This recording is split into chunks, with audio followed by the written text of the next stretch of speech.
Muito bem, pessoal, vamos dar continuidade então à nossa quarta aula sobre administração de materiais, movimentação e armazenagem de material, não é? Iniciando aqui então essa aula, discutindo sobre um tema de estoque de segurança, né? Como é o cálculo disso, como é feito, né? A metodologia prática ou estatística que é utilizada, né? Na prática, o Q mínimo, né? O estoque, o mínimo, que é o consumo, o A, dividido por 12, né? Vezes aí o K, que é o coeficiente de segurança pautado na classificação ABC. E o tempo em meses, né? Então, repetindo, o que é o Q, né? O estoque mínimo aqui, né? O consumo, né? Que é o A dividido pelos 12 meses, né? Vezes aí o coeficiente de segurança pautado na classificação, ou seja, materiais daí da curva A eu quero ter 3 dias, né? Materiais da curva B eu quero ter no estoque um pouco mais, 5, 6 dias. Materiais da C eu quero ter 15 dias, por exemplo. São políticas que serão adotadas de empresa a empresa, caso a caso, né? Dentro da classificação A eu posso definir que alguns materiais eu tenho 3 dias, outros apenas 2 dias, enfim. Por quê? Porque o processo de produção é mais simples, os fornecedores são mais próximos, eu tenho mais confiabilidade naquele item, então eu posso reduzir esses estoques e com isso aumentar o giro do estoque e fazer com que o meu fluxo de caixa fique bem mais tranquilo. Legal? Então assim, vamos só fazer aqui uma orientação do que é o K, né, o coeficiente de segurança pautado na classificação. Então, por exemplo, eu coloquei lá, na classe A, eu tenho no máximo 30% dos meus itens, ok? O que eu faço? Eu coloco 20% de segurança, né? Não precisam ser, eu não preciso calcular em dias, eu posso calcular em percentual, ou seja, eu vendo 1.000, eu vou colocar 200 de estoque de segurança no meu estoque. É aquele estoque que será consumido apenas no caso de um atraso de entrega, né? No caso de uma falha de fornecimento, mas ainda eu tenho o estoque mínimo, né? Que vem depois do estoque de segurança. Né? Numa estatística, numa curva normal, né? Monocaudal, assim chamada, igual a H, um grau de atendimento de 95%, eu corro um risco de 5%. Isso aqui nós vamos explorar bastante nas nossas aulas de estatística, né? Que é como eu vou calcular a probabilidade, não é, de faltar ou não faltar, qual é o risco que eu corro. Essas contas nós vamos aprender a fazer mais adiante. Aqui estamos apenas exemplificando. Por exemplo, no item B, né, que responde aí talvez por mais 20%, o que corresponde a 50% dos meus itens, apenas nesses itens B, ao invés de 20%, que eu considero baixo, por terem aí valores menores, eu posso colocar 30% de margem de segurança para estoque desses itens, não é? E nos itens C, que correspondem aos últimos 10%, aí eu posso colocar 50% de estoque, não é? Ou seja, se eu coloco lá que eu quero estoque de 10 dias para aquele item, né, de consumo ali, eu vou colocar mais 50% de estoque de segurança, que é para não correr o risco daquele item faltar. Muito bem. Dito isso, vamos falar então um pouco mais sobre armazenagem de materiais. O espaço e o layout de urna, né, da área de armazenamento, deve ser estruturado de forma que seja possível utilizar ao máximo a área total, não é? A área do armazém que eu vou utilizar, eu preciso de espaço para recebimento, eu preciso de espaço para inspeção, para etiquetagem, para retrabalhos, para materiais de consumo único, exclusivo, que ali está aguardando o seu usuário solicitar o material ou retirar o material, mas eu tenho que ocupar o maior espaço possível que eu puder, né, com armazenagem, para que eu tenha condições de ter estoque o suficiente para atender a demanda, né? Seja lá qual for o giro que eu vou colocar nos meus estoques, sempre o menor giro possível é o ideal, porém nem sempre ele é possível. Os espaços devem ser aproveitados inteiramente, mediante o uso de prateleiras, estruturas porta-pallets, né? Aquilo que a gente já falou sobre espaço tridimensional, para baixo, para cima, para os lados, aonde eu puder colocar material, eu posso colocar, desde que seja de uma forma segura e com absoluto controle do inventário, não é? Empilhamento de materiais ou a combinação de todas essas formas, né? Prateleiras, estruturas, em algumas áreas algum tipo de material eu não coloco prateleiras no estoque porque eu bloco, né? Eu coloco os materiais em bloco, ou seja, empilhados uns sobre os outros, porque eu consigo com isso manter ali um controle de o primeiro que entra, o primeiro que sai, eu consigo controlar data de validade assim mesmo daquele tipo de material, enfim. Se for possível fazer um bloco de materiais, é muito mais fácil, você aproveita muito mais área, não é? Mas tem que tomar todo cuidado com a varia. Ao passo que as prateleiras, as estruturas porta-pallets, elas nos dão mais segurança, nos dão mais facilidade de encontrar o material, nos dão mais facilidade de controle do FIFO, controle, né, de datas de validade, controles de localização, quando você, né, fica mais rápido para fazer os pickings, enfim. Mas alguns materiais podem não se adaptar tão bem às prateleiras, aos pallets. Isso precisa ser estudado caso a caso. Na implantação do layout de um almoxarifado, né, no armazém, no depósito, deve-se prever, né, e programar os seguintes itens aí, não é? O primeiro é a disponibilidade dos equipamentos adequados para facilitar a carga e descarga dos materiais, não é? Quais são os equipamentos que utilizaremos? Empilhadeiras, guindastes, carregadores, pallets, docas, escadas móveis, etc. Tudo isso interfere, né, na produtividade do armazém, né? A escolha ideal de todos os equipamentos de armazenagem e de movimentação. A técnica de armazenagem a ser utilizada, não é? Se eu vou colocar de um lado e retirar do outro, se eu vou blocar os materiais, se eu vou identificar esses materiais com código de barra, se eu não vou, ou seja, toda a técnica envolvida, né, na armazenagem a ser utilizada, como eu vou colocar, que tipo de equipamento, não é? Que altura que devem ter todos os pallets, eu vou usar um padrão, não vou usar um padrão, enfim. Tudo que se relaciona à família de materiais, a áreas, né? Se eu vou ter áreas diferentes para famílias diferentes de material, enfim. Tudo isso se resume à técnica de armazenagem. A quantidade e os tipos de materiais a armazenar, né? Qual é a quantidade que eu vou ter de cada tipo de item, né? Com aqueles cálculos de estoque mínimo, estoque de segurança, ponto de reposição, enfim, estoque máximo.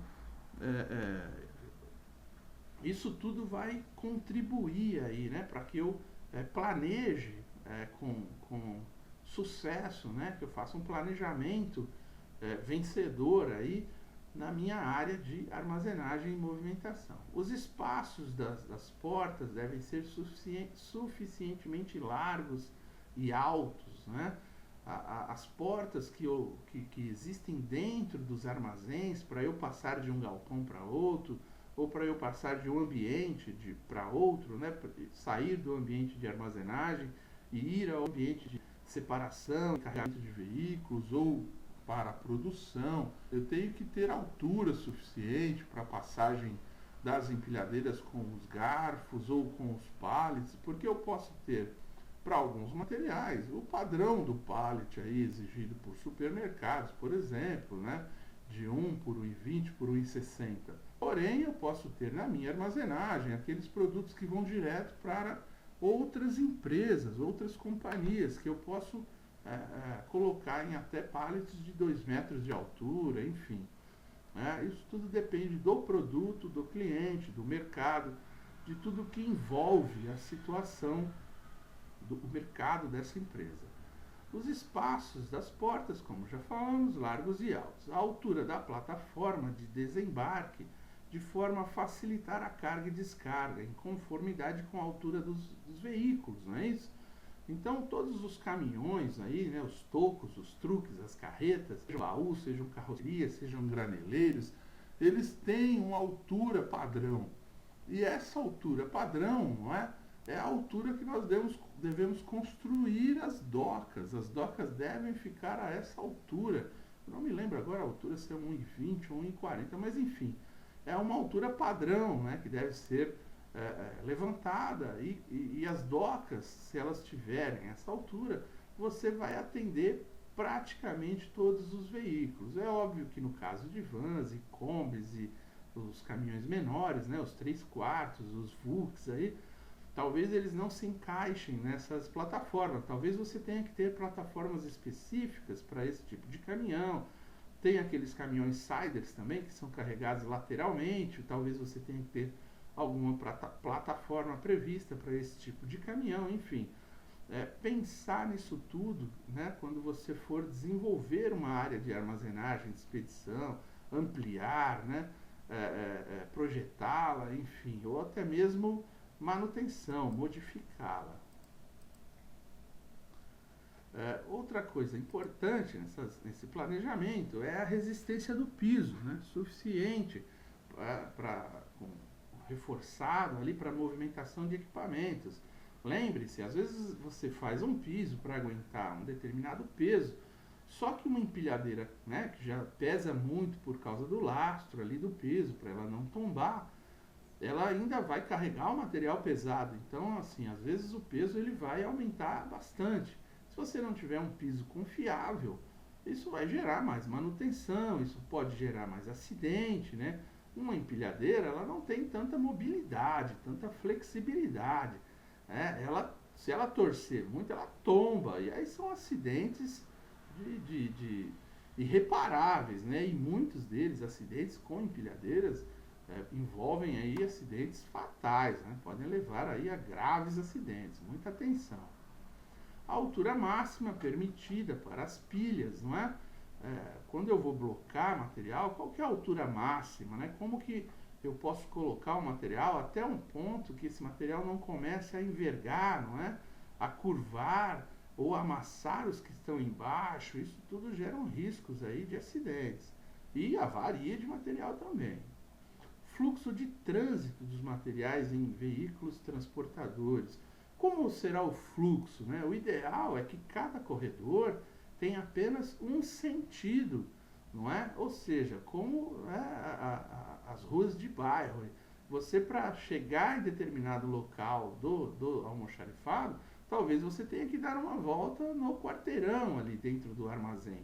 Para que isso? Para evitar acidentes, para você construir um fluxo onde você coloque os materiais mais nobres próximos às áreas de embarque, por exemplo, porque isso diminui, né? Isso reduz o tempo de coleta desses materiais. Ou seja, quando a empilhadeira estiver carregada, ela vai trafegar dentro, né, das áreas do armazém o menos possível, né? O caminho será o mais curto possível quando estiver carregada. Quando estiver descarregada, ela pode transitar um pouco mais. Não tem problema. Dimensionamento e instalação de equipamentos para combate a incêndios, né, conforme as normas da BNT e Corpo de Bombeiros. Então, tem aquelas distâncias de 30 centímetros das paredes, distâncias de 30 a 60 centímetros do teto, onde estão os equipamentos, a sinalização desses equipamentos de contra incêndio, não é? A manutenção desses equipamentos, a troca dos extintores, a periodicidade que isso acontece, enfim, tudo isso faz parte da administração do armazém. Medidas de segurança para evitar acidentes, a altura adequada que permita ventilação do ambiente, não é? Às vezes esses ambientes são muito quentes e não podemos nos esquecer da ergonomia, dos nossos recursos humanos que precisam ter ali um ambiente saudável para trabalhar. Né? Tudo isso interfere em produtividade. Já dissemos isso, estamos aqui apenas reforçando. Muito bem. Vamos agora então abordar aqui sobre um assunto sobre normas de estocagem. Então vamos lá. Cada material tem sua característica própria e, consequentemente, normas apropriadas para eles. Alguns necessitam de ambientes especiais para conservação. Carnes, né? Ambientes de congelados ou não é? Dependendo do tempo que esse material vai ficar armazenado, na maioria das vezes congelados. Explosivos, né? Você tem que ter um tipo de armazém adequado para esse tipo de produto. Produtos químicos, gases, não é? A área lá que você abastece de GLP, onde vai abastecer as empilhadeiras, ela tem que ser uma área cercada, num ambiente aberto, enfim. Todo esse tipo de consideração para cada tipo de material e a característica. Alguns outros materiais podem ser acondicionados sem a necessidade de cuidados especiais, né?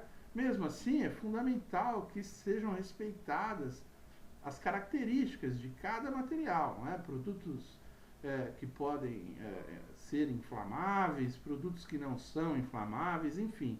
Dividir o seu armazém de uma forma inteligente, que ele seja adequado às características de cada material, né? A princípio deve-se armazenar obedecendo à classificação dos grupos de materiais, né? Depois deve-se observar as normas de armazenamento inerentes a cada produto. Ou seja, quando eu criei lá os códigos, né, inteligentes, né, a classificação ABC, quando eu fiz todo esse trabalho, de alguma maneira, eu classifiquei todos os grupos de materiais.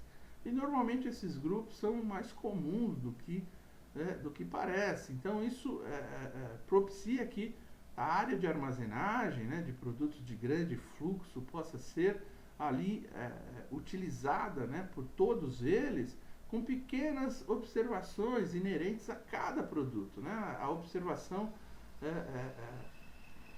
cada produto tem que seguir uma norma. Então, talvez a divisão do armazém em áreas específicas seja a melhor ideia. E dentro dessa divisão, você estabelece os locais nobres, onde os materiais de maior consumo ou de maior rotatividade vão ficar, né, para privilegiar aí o embarque daquele material ou o fornecimento daquele material, né, para a área produtiva, enfim.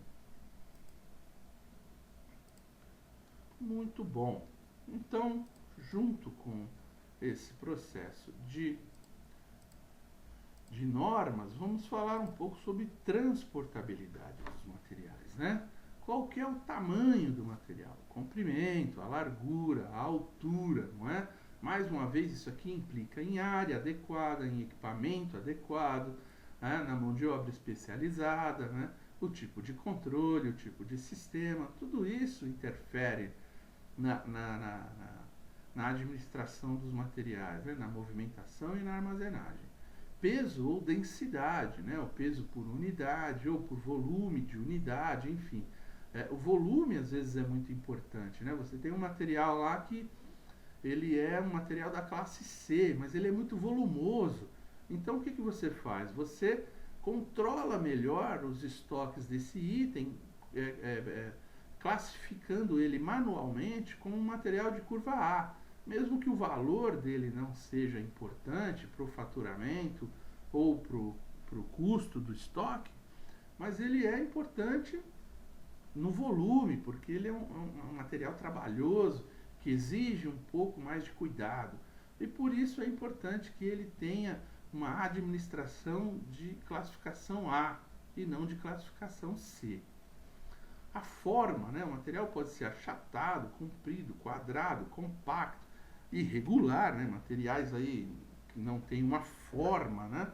Para isso, você precisa ter também, né, locais adequados, equipamentos adequados, é, é, é, mesmo que alguns até desses materiais sejam armazenados em pátios, né?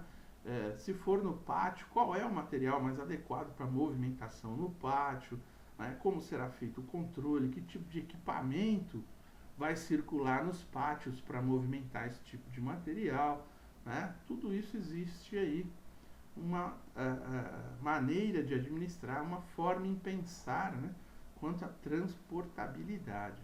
Riscos e danos, né? Tem aqueles materiais que são frágeis, explosivo, tóxicos, contamináveis, né? Então, assim, que contaminam o ambiente ou que são contaminados por ambiente, que você precisa tomar todo cuidado. Então, onde esses materiais vão ficar, como eles serão transportados, qual é o fluxo, né?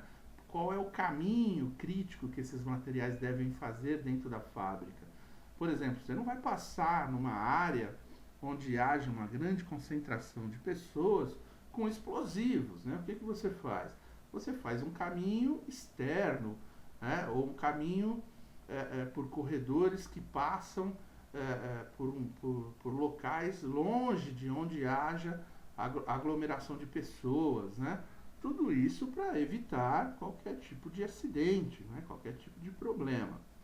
As condições, né? Materiais instáveis, não é? Materiais pegajosos, que podem, né, facilmente ali se agrupar a outros, né? Materiais sujos, pulverizados, material quente, material congelado, enfim, toda essa condição você precisa pensar quando você pensar em transportar materiais. Como você conservar todas essas características, como esses materiais poderão ser utilizados aí, né, da melhor forma possível, transportando eles sem causar danos, tanto para o próprio material, quanto para as pessoas, quanto para o patrimônio, né, para os equipamentos, para as áreas, para o prédio, né, para tudo aquilo que é importante. Muito bom. Falando da transportabilidade, vamos abordar então a movimentação dos materiais. Todas as movimentações de materiais devem ser efetuadas por meio de notas fiscais ou documentos internos para a movimentação de materiais. Ou seja, se nós estamos falando de material que estamos recebendo ou material que estamos expedindo, esse material tem que ter nota fiscal. Ou, se a gente está falando de transferência de material para a área produtiva, ele tem que ter uma requisição de materiais. Né? Se a gente utiliza aí uma tecnologia por radiofrequência, por pontos de transmissão de informação, né? Por radiofrequência, eu vou utilizar os terminais, né? Tanto na mão dos operadores, para servir como documento, né? Esse documento ele apenas não será em papel, mas no sistema, o software, ele vai gerar esses documentos internamente, né? E somente com essa autorização é que devemos movimentar os materiais. Existem basicamente aí 3 tipos de movimentação, né? Entrada, saída e transferências. Entradas, né? Notas fiscais emitidas pelos fornecedores, ou até mesmo aqueles processos internos que eu mando um material para um setor para fazer um trabalho, né? um beneficiamento, e depois ele retorna para o estoque. Ele não tem uma nota fiscal, mas ele tem uma ordem de produção, ele tem uma requisição para aquele processo. As saídas, né, são as notas fiscais de venda, né, ou requisições de materiais. Aí nós estamos falando de saída, nota fiscal de venda quando se tratar de vendas, né, saídas externas e saídas internas, quando você remete o material para a produção, para a área que vai consumi-lo, não é? E transferências, movimentações de materiais efetuadas entre almoxarifados ou filiais da mesma empresa, não é? Se for uma filial externa, tem que ser nota fiscal. Se for ali dentro da companhia, né, se são fábricas ali separadas por algum espaço, dentro do mesmo terreno, dentro da mesma cerca, o mesmo endereço, eu faço simples movimentações de materiais, mas para isso eu tenho que ter uma ordem de serviço, eu tenho que ter uma solicitação de transferência de materiais, sempre documentada, seja ela no sistema, no software, ou seja ela emitida ali em papel, em mãos, não é? A documentação é importante para conservar os bons registros. Os números dos estoques têm que ser conservados. Recebimento e localização de materiais. O que nós priorizamos no recebimento do material e a localização deles, né? Para onde nós vamos mandar esses materiais depois que eles foram inspecionados e foram liberados para armazenamento. O controle e programação de entregas, né? Uma vez que suprimentos faz lá um follow-up, tem um follow-up, né? Uma lista de ordens de compra em aberto, eles têm lá as datas de entrega, ou PCP, tem lá as combinações com os fornecedores de lotes de entrega. Essas informações todas devem ser sistematizadas para que o pessoal no recebimento, né, os processos de recebimento, eles possam também se planejar, não é? Qual que é a programação, o que eu devo receber naquele dia, para que eu já, de alguma maneira, programe o pessoal de armazém para liberar o local para receber aquele material, não é? Eu já programo com o pessoal de inspeção da qualidade ou do laboratório para que eles estejam com recurso suficiente para aquele dia, para aquela quantidade de material, ok? Obtenção e processamento de todas as informações para o controle de estocagem especial, localização do estoque existente, considerações contábeis, ou seja, se eu tenho algum item especial que vai exigir algum tratamento especial ali para o recebimento, para a identificação, para a localização daquele material, se existe alguma consideração contábil de que aquele material ele deve seguir diretamente para o estoque de acabados assim que ele for liberado, enfim, ele não será armazenado na área de almoxarifado e sim na área de produtos acabados. Tudo isso é importante, vai fazer parte da programação de entregas, são dados adicionais, não é? Melhora a qualidade, otimiza recursos e com isso ganhamos em produtividade. Primeiro que entra, primeiro que sai. Último que entra, último que sai. Isso interfere diretamente nessa questão de localização de material, não é? Se eu coloco o material empilhado, qual que é a regra? A hora que eu vou retirar material para fornecer para a fábrica ou para mandar para cliente, eu vou pegar os primeiros, né, os que estão na frente. Porém, eu tenho que fazer essa pilha ser reciclada, né? Os últimos que estão ali é que precisam ser retirados. Então, como que eu faço? Eu tenho que usar alguma técnica que priorize esse tipo de trabalho, não é? Que priorize, que facilite a maneira eu vou fazer duas pilhas, uma de cada lado, vou priorizar uma para sair, armazenar em outra e depois inverter isso, enfim. Temos que achar uma solução para conservar o FIFO. Eu vou carregar de um lado do corredor, empurrar o material que está armazenado ali para frente, ou seja, eu carrego de um lado e retiro de outro, alguma maneira, alguma técnica eu tenho que colocar à disposição, ok? Análise de todos os documentos envolvidos, né? Ou visualização no software e baixa daquele serviço executado, né? Com auxílio aí de equipamentos de frequência, né? De radiofrequência, programação e controle. Como nós já discutimos, eu com a programação consigo fazer um planejamento, consigo planejar recursos, planejar minha equipe, não é? Planejar todos os serviços que eu tenho para realizar naquela data, naquela semana, enfim, conforme o planejamento for possível. a sinalização para a descarga e a própria descarga. Ou seja, os materiais eles têm um controle de pátio, né? O caminhão já chegou, qual é o caminhão que eu vou priorizar em função, né? Se eu vou seguir o meu planejamento inicial ali, a minha programação de trabalho, ou se tem algum tipo de material urgente ali que por algum motivo a produção ou a manutenção está precisando, se eu vou priorizar alguém, qual a descarga que eu vou fazer, em qual local, não é?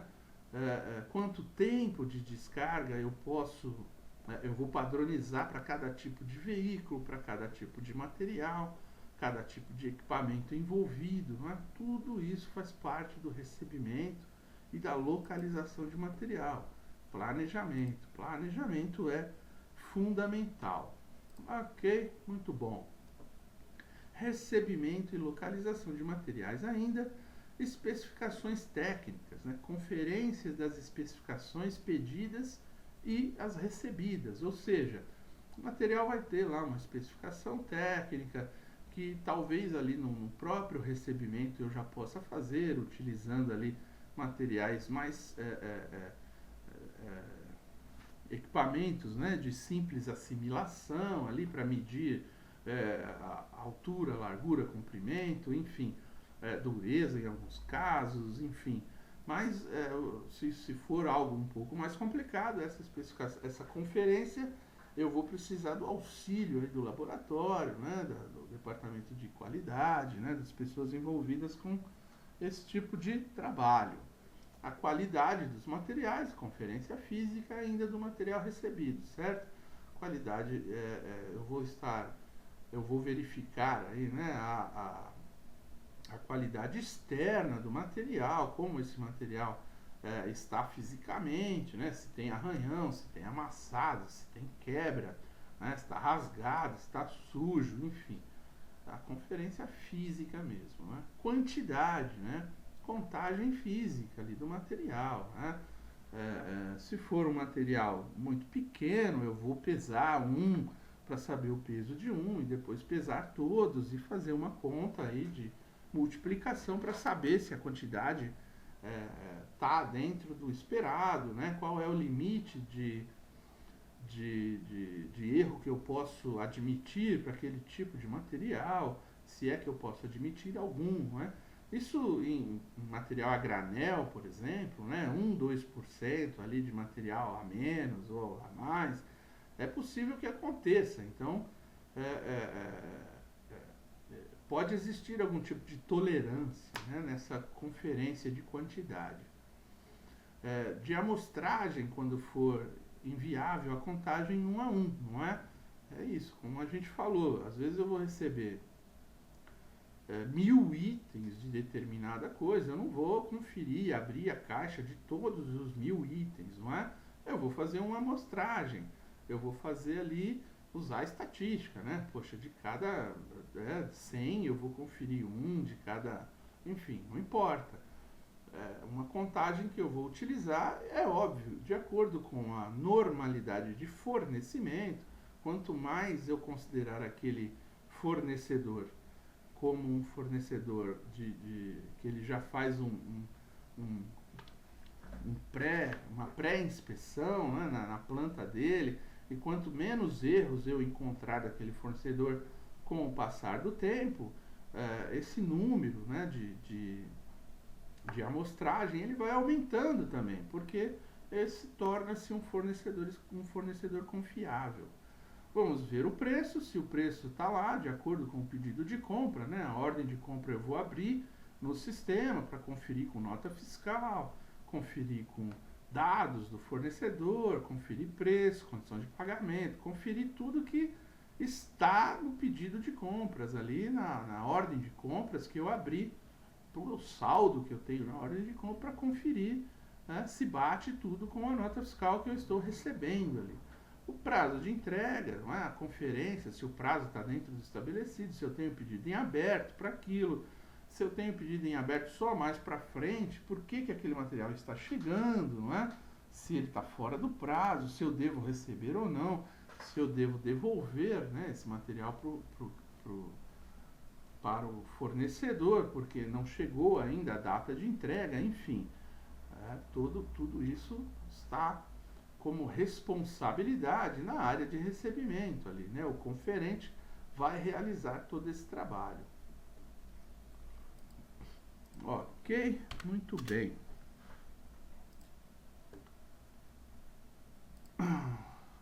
Ainda na área de recebimento e localização de materiais, a definição da localização adequada, onde nós vamos armazenar aquele material, não é?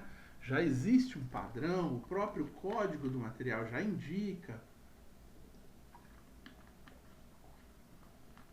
o que devemos considerar aí, não é?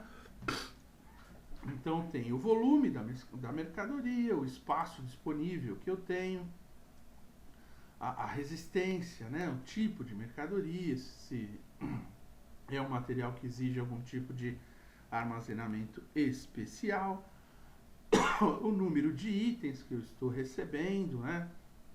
Para quantas áreas eu vou ter que mandar esse material, temperatura, umidade, incidência de sol, chuva, etc. Tudo isso interfere na localização do material, onde eu posso melhor localizar aquele material. Manutenção de embalagens originais, né, os tipos das embalagens utilizadas, né, velocidade no atendimento que eu preciso, né, para carros mais urgentes, carros menos urgentes, enfim. Material de exportação, material de importação, tudo isso requer um procedimento, um padrão estabelecido, não é? Isso facilita o trabalho, otimiza, ganhamos aí em produtividade, planejando todas essas ações de localização de material, na chegada do material à fábrica, né, ao nosso armazém, ao nosso almoxarifado. Ainda no recebimento, o sistema de estocagem escolhido deve seguir algumas técnicas imprescindíveis na administração de materiais. Quais são as principais técnicas, né? Nós vamos verificar, é uma carga unitária, né? Dá-se o nome de carga unitária, a carga constituída de embalagens de transporte que arranjam ou acondicionam uma certa quantidade de material para possibilitar o seu manuseio, né? Transporte e armazenamento como se fosse uma unidade só. A formação da carga unitária se dá através de pallets, um estrado de madeira padronizado de diversas dimensões. Ou seja, às vezes eu vou conferir a mercadoria na sua embalagem secundária ali, né? Eu não vou destrinchar aquele material, colocar tudo no chão para depois paletizar novamente. Não, eu vou conferir aquele material, se for um material que já vem, né, com stretch film, um pallet padrão, né, 1,20 por 1,60, eu vou conferir a parte exterior ali, se já for um fornecedor pré-aprovado para inspeção, eu não vou nem abrir esse material, eu não vou conferir a carga em si, eu vou conferir apenas aspectos externos. Isso constitui aí uma carga unitária, uma carga padronizada, não é? Uma outra forma são caixas ou gavetas, né? A técnica de estocagem ideal para materiais de pequenas dimensões, né? Como parafusos, arruelas e alguns outros materiais de escritório. Materiais em processamento, semi-acabados ou acabados, né? Os tamanhos e materiais utilizados na sua construção serão os mais variados em função das necessidades específicas de cada atividade. Caixas ou gavetas é aquilo que a gente disse, são aqueles materiais, a gente falou sobre isso nas aulas de suprimentos. Aqui o que acontece? Eu estou utilizando essas caixas ou gavetas para conferência dos materiais, localização e já controle de estoque. Eu sei que quando eu recebo uma caixa daquele material, eu tenho no máximo 2, por exemplo, daquele material no estoque. Uma já foi consumida, eu já entrei na segunda, é quando deve chegar uma outra caixa, para que eu sempre tenha lá um sistema de 2 caixas ou 2 gavetas, não é? Esses materiais são conferidos também de forma externa, né? Apenas com descrição, às vezes pesando, apenas para conferir quantidades, enfim, da forma mais simples possível. Prateleiras, né? Quando eu vou localizar materiais em prateleiras, né? Eu vou armazenar, aí já é uma técnica destinada a materiais com diversos tamanhos, né? Que eu já possuo aí um pallet ou a própria gaveta, o próprio apoio do material, já é padronizado para que eu coloque aquilo numa estante, né? Assim como as caixas poderão ser construídas de diversos materiais, conforme a conveniência, né? As prateleiras constituem o meio de estocagem mais simples e econômico. Ou seja, nós já falamos também bastante sobre isso, quando eu estou planejando a minha área de armazenagem, eu tenho que levar em consideração o meu fluxo, a velocidade, né, da minha operação, a produtividade.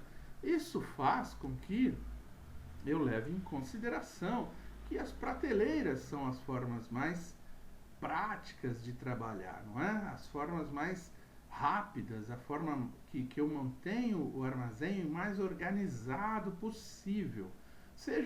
E aqui nós não estamos ainda entrando no detalhe da forma dessas prateleiras, né? Eu posso ter prateleiras aí de várias maneiras, né? Inclusive blocadas, não é? Que eu abasteço de um lado, retiro do outro, prateleiras laterais, unilaterais, né? Enfim, tudo isso a gente vai discutir um pouco mais à frente. E o empilhamento, não é? Qual é o empilhamento possível, né, de caixas, aproveitamento do espaço, lembra lá do espaço tridimensional, né? O quanto de caixas ou de pallets podem ser empilhados, né, obedecendo uma distribuição, né, equitativa da carga, ou seja, o material ele pode ser empilhado, não pode ser empilhado, eu preciso da prateleira ou não é? Se o material não puder ser empilhado, para que eu consiga usar o espaço de cima, não é? Pensar aí na área tridimensional, obviamente que eu preciso da prateleira, não tem jeito, né? Agora, se o material pode ser empilhado, tem como empilhar o material, não é? Não há danos para o material e há equilíbrio, né, numa pilha, aí eu posso aproveitar melhor a área de armazenagem. Então, na hora que eu localizar o material dentro do recebimento, eu vou, né, recebi, fiz a inspeção, está liberado, vou armazenar o material. Quando eu for armazenar esse material, eu vou colocar no software, né, qual é a localização que eu armazenei. Para quê? Quando esse material for necessário, a equipe que fornece material ou que retira material, ela vai identificar o local que o conferente destinou aquele material e vai atrás daquele material, porque o próprio software ele já indica, quando há uma requisição, qual é o lote mais antigo e onde esse lote está localizado. E o operador, né, o requisitante ou o fornecedor, o abastecedor de linha, ele vai buscar aquele lote conforme a sugestão do software, ok? Muito bom. Então nós vamos dar uma parada aqui e continuamos na próxima aula. Aí vamos entrar aí no assunto sobre embalagens de proteção, ok? Muito bom. Obrigado mais uma vez, até mais.